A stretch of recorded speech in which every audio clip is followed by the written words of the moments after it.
Daang-daang pamilya sa Calasiao, Pangasinan ang nasa evacuation center dahil hindi pa rin humuhupa ang baha roon. Ilang araw na ring lubog sa baha ang ilang barangay sa Dagupan. Balita hatid ni Sandy Salvacio ng GMA Regional TV.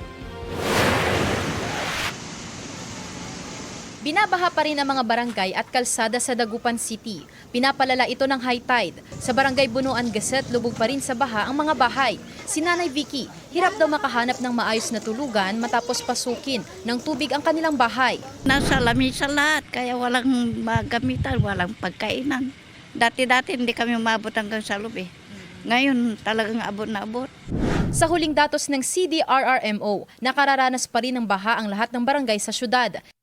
Samantala, bumalik na sa laot ang ilang mangingisda matapos ang ilang araw na pagkakatenga dahil sa epekto ng habagat at mga nagdaang bagyo. Medyo maganda yung huli pero nung nakaraan talagang wala. Kasi malakas yung agos. Buti medyo bawi-bawi ng kunti ngayon. Paalala ng mga otoridad, iba yung pag-iingat sa pagpapalaot dahil mataas pa rin ang alon sa dagat. Sa kalapit bayan ng Calasiao, 21 barangays pa rin ang nakararanas ng baha. 17,345 na pamilya, katumbas ng 64,324 na individual ang apektado.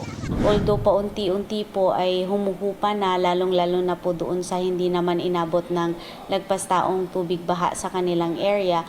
Bagamat nananatili pa rin po, andyan pa rin ang Talibao, Longos, Lumbang, portion of Mancop and portion of Lasip na merong abot hanggang dibdib na tubig baha pa rin po sa kanilang area. Bagamat nasa spilling level pa rin ang Marusay River, bumaba na ang baha sa ilang pangunahing kalsada sa bayan. Nasa second wave na ang relief operation ng lokal na pamahalaan sa mga apektadong residente. Pinaghahandaan na rin ng mga barangay ang paglilinis kapag humupa na ang baha. Kami po ay maglilinis pag wala na po yung baha. Para sa mga ng mga bata dito, yung mga dengue. Magpo-focus po kami sa mga MRF, yung mga basura natin.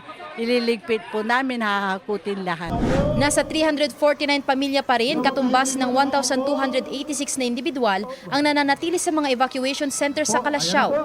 264 pamilya, katumbas ng 968 individual ang nasa Calasiao Sports Complex.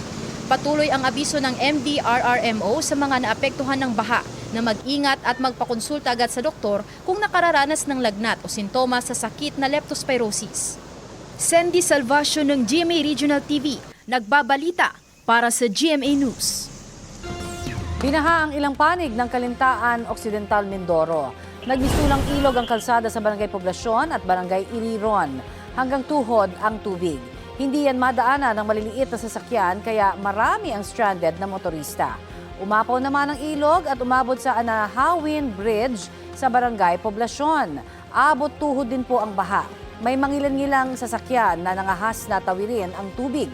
Nabuwal na puno naman ang humambalang sa isang tulay sa Barangay Iriron. Nagsagawa na ng clearing operation sa lugar. Ayon sa Pag-asa, hanging habagat ang nagdudulot ng masamang panahon sa Occidental, Mindoro.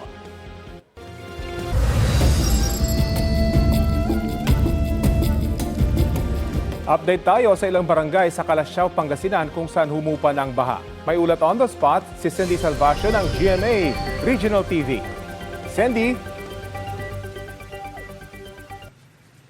Rafi, mahina hanggang katamtamang lakas ng pagulan ang nararanasan sa ilang bahagi ng Pangasinan ngayong Biyernes, August 14. Kaya paalala ng PDRRMO sa publiko, iba yung pag-iingat lalo na yung mga nakatira malapit sa mga ilog.